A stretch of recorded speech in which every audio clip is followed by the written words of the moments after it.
Welcome back to the Making the Madness YouTube channel.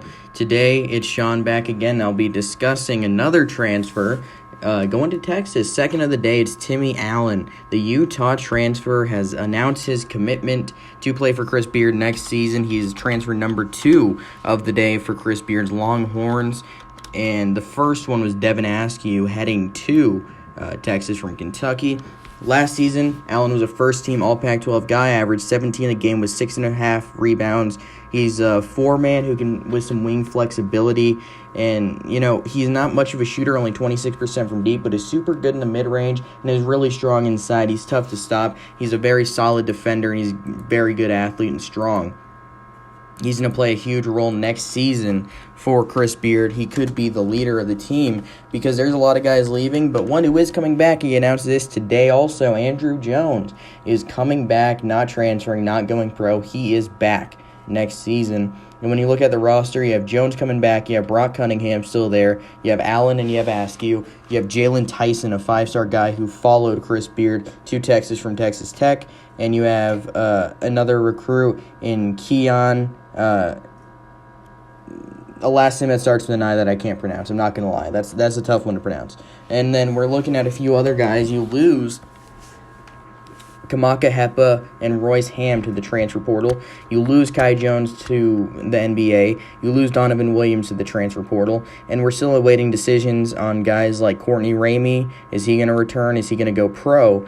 Matt Coleman and Jericho Sims, will they utilize the free year? Those have not been announced yet. And Jace Febris, he hasn't announced anything either. I'd assume he's back. So when we look at the current construction of the roster, there is still quite a few scholarships. There could be up to 6 or 7 remaining scholarships. So Chris Beard's going to continue navigating his way through the transfer portal. Maybe bring a guy like Kyler Edwards with him, who obviously played for him at Texas Tech for a number of years. Chris Beard and Kyler Edwards have a very good relationship. So if that ended up happening, I would not be even remotely surprised if that relationship continued. And we're going to see other guys like Mac McClung. Does he want to follow him? Micah Peavy, who I'll be making a video here shortly on, he decided to head to TCU. I haven't seen a ton of guys that Chris Beard has been linked to since going to Texas, but you could look at a guy like Trey Mitchell. I mean, he's one of the better centers in the country, in my opinion. And if you can add someone with his talent level, his flexibility to shoot the ball, he will instantly step in and be a major piece, because I ultimately do not believe Jericho Sims returns. I think he's going to go pro. He could probably find some NBA minutes somewhere due to his athleticism and defensive ability. So I think he's definitely gone. Matt Coleman's probably also gone, which makes this Devin Askew ad make a lot more sense. And I also think, people think because they added Askew that Mac McClung's not a possibility.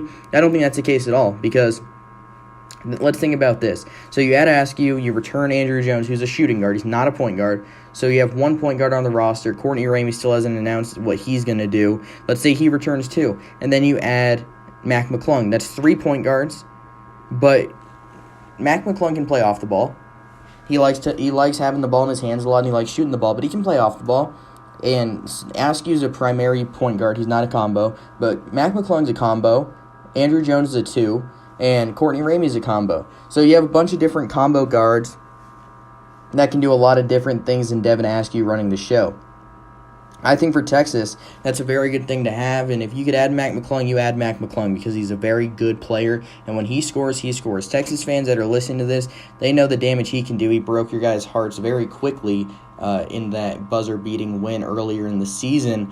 I definitely think that Texas is going to be able to be an attractive spot for people because it's in a warm weather state. Chris Beard is an incredible head coach with a winning pedigree at multiple different locations, whether it's D2, whether it's Little Rock, or whether it's Texas Tech. He's been able to win a lot of games in a lot of different places.